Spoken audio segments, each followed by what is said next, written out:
You have a fascinating balance in your music between brain and heart. It's really fascinating. Thanks. Or you wanted to study law also. Do you think that this knowledge, these studies influenced your music? Well, I can't say directly no. No, not at all. I mean, I can't draw any sort of direct connection between what I studied intellectually or academically and what I play creatively or musically. There's no question that, I mean, it's cliche, but it's true. There's no question that what you play is an expression of who you are, and who you are is the realization of everything that you've seen and done and learned and experienced up till that point. So yeah, without a doubt, the things that I've learned, and they make their way into my music on some level. I think, you know, my education, more than the specifics of what I studied, just having a strong general liberal arts education, I think has enriched me as a person and enriched me intellectually. And what I mean by that is learning how to think critically. You know, I think that's really what a liberal arts education is all about.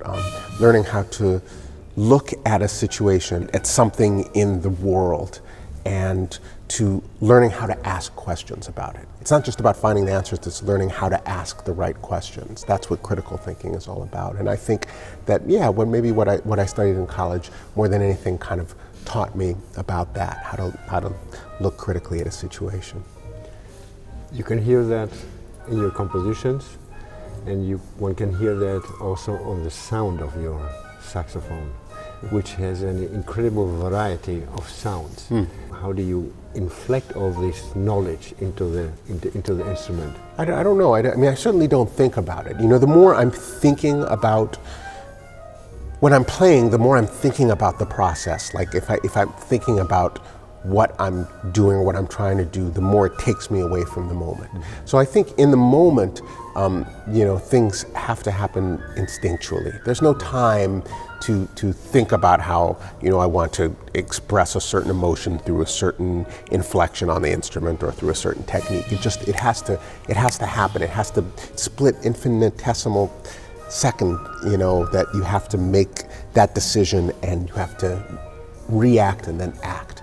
Everything that I work on off of the bandstand, anything that I might practice or anything that I think about, you know, it's all kind of to prepare myself and to give me the tools that I need so that I can react instinctually in the moment. I don't want to say I'm not thinking, I am thinking, but the thinking, the analytical thinking is not, it's not guiding. No. It's following something deeper, something that's more, I think, emotional and spiritual, that's more about being in connection with the music and the other musicians and just being a part of that flow, no matter what context you're playing in. Because so much of what you're doing is, in jazz, is improvising, being in the moment. So you have to adapt to the circumstances of the moment, the musicians that you're playing with, what they're playing, how they're feeling, what you're feeling, how the audience is feeling. I mean, that's kind of our stock and trade in jazz. Next, how a passion for improvisation can make beautiful music. Two jazz stalwarts rejoined forces for a new album and a series of concerts. Jeffrey Brown has the story.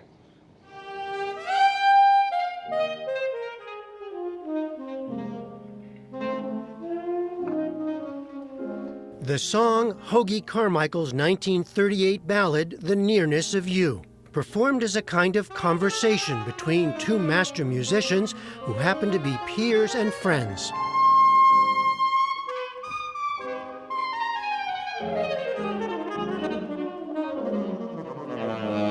Saxophonist Joshua Redman, pianist Brad Meldau.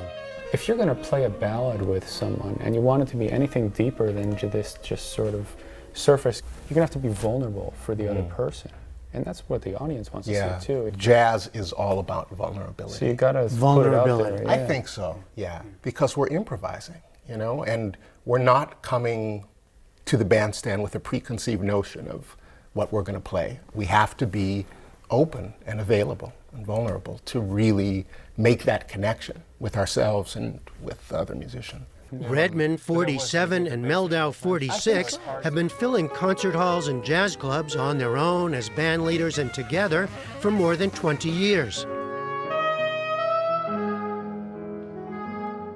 I feel so fortunate to be able to make the music that I believe in and to get up there every night and just play from the soul and go for it. As a improvising musician, I really feel committed to not going out there and playing some nonsense for people, you know? There's a bit of a script, we have some plan, you know, but what they want to hear is they really want to hear us try to be creative.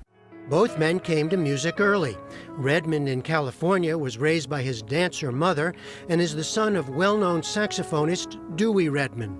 Meldau in Florida and Connecticut in a family home never without a piano.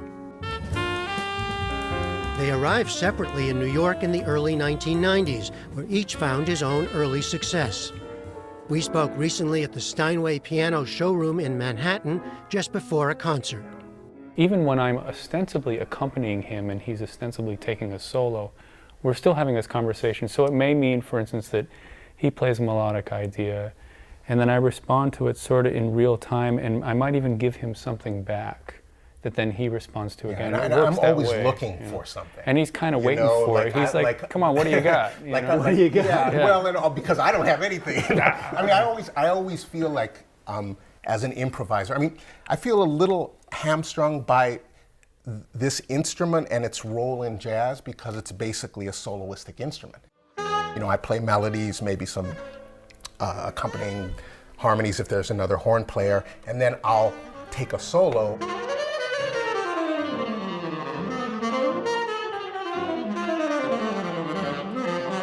And then I have to go stand at the side of the stage. You know, I have rhythm section envy because they get to like be in there and always, you know, they're always listening, always reacting.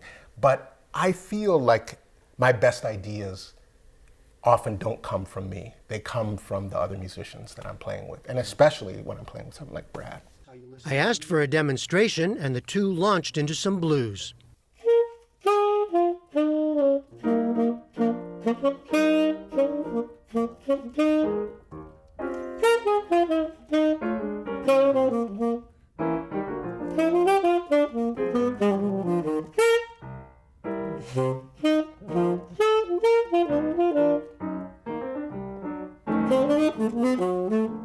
One thing that Josh does that's very exciting for me as an accompanist is that I throw him a curve in the middle of his phrase. So he was starting to start a phrase that was a little more conventional. And he was going to kind of wrap it up, okay, we gave you an illustration, by returning to the melody. And then in the middle of that phrase, I sort of went, and I harmonically went off the chart of what would be the normal harmony there in this 12-bar blues we're playing.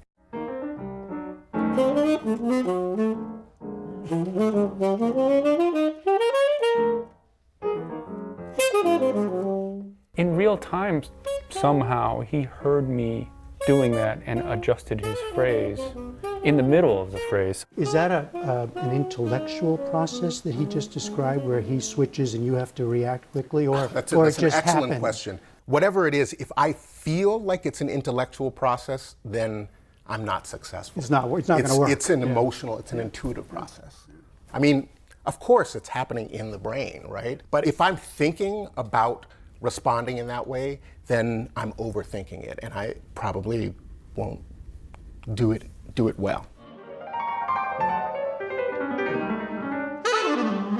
It's very exciting to really improvise and to have that moment. And it's also very social music, you know, a lot of times you're with other people.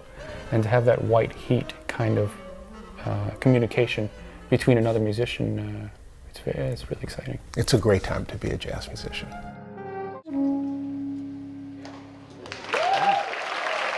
From New York, I'm Jeffrey Brown for the PBS NewsHour.